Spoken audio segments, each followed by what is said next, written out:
Okay, I've got a collection of four shorter poems for you because neither decisions nor concision are my strengths. Overslept. I'm underslept. Too overwhelmed to dash. Trying not to go pop. Trying not to break. Urgently repurpose time. Spill frustration onto pages. Am I lazy? Oh, well, maybe. It's crazy, but it's likely that it's bundled up in ADD. Using acronyms as pseudonyms and synonyms for all the things that underpin the labyrinthine design of atypical minds. Trying to be kind, to find an explanation for confusion. In my youth, I believed it would all make sense. But the fears only grew as the years fell away until finally I realised that no one has a handle on the mystery we call normality.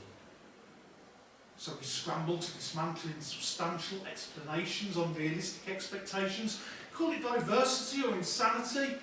In the end, you'll see, it's all just me and all my little traumas. They say I'm on a spectrum, that I suffer from depression. They say nothing's ever black and white.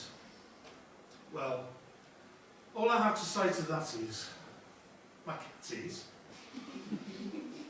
And you say, but cut him and he bleeds, spilling scarlet streams, staining monochrome fur, revealing true colours, an allegory for the complexity of existential reality. Well, I'm not sure what to make of that, but please don't cut my cat. Thank you.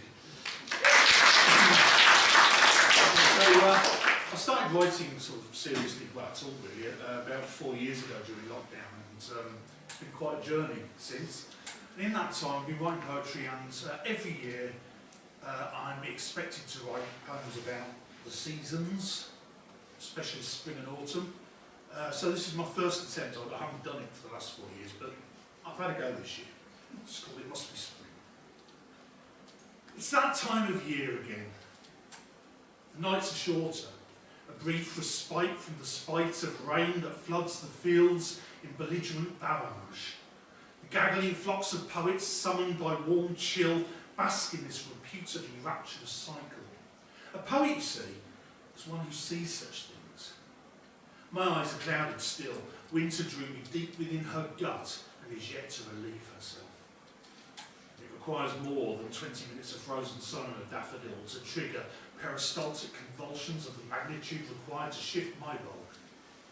But don't concern yourselves, I'll be just fine come August. Thank you.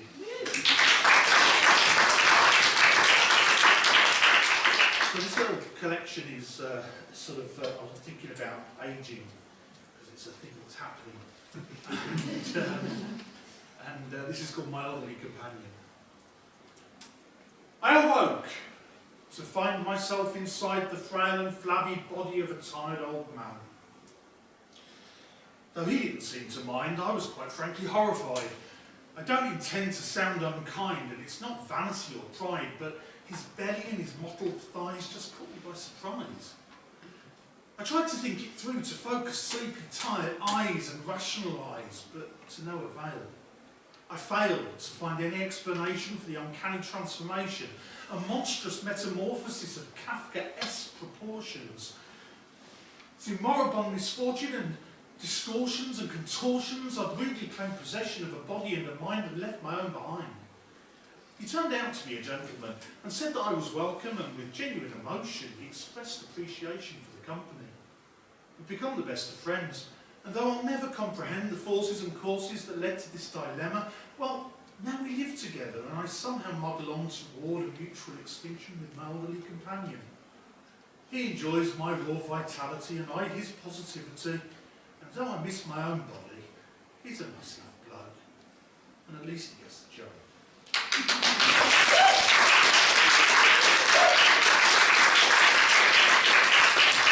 Thank you very much, Rick.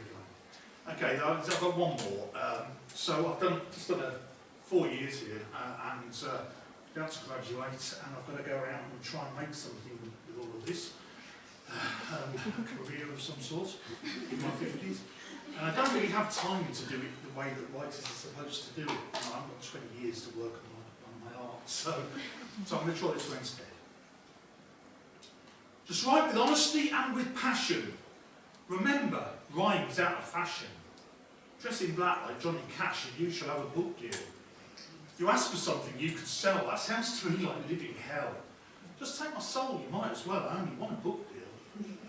I think about it all the time, I want to sign the dotted line. The ink is red, the print is fine, whatever, it's a book deal. I overflow with sympathy for Sylvia Plath and her misery. I read it in the voice of Morrissey, and then she got a book deal. I tap a vein of pure romance, a Dr. Bold's poetic stance. I throw in some interpretive dance, if I can have a book deal. I ask for publishing advice. You say, edit, be concise. I drop 12 stanzas. Jesus Christ, just give me a fucking book deal. It's not that I'm not literary, but our skills are necessary. Well, I can dance like Brian Ferry.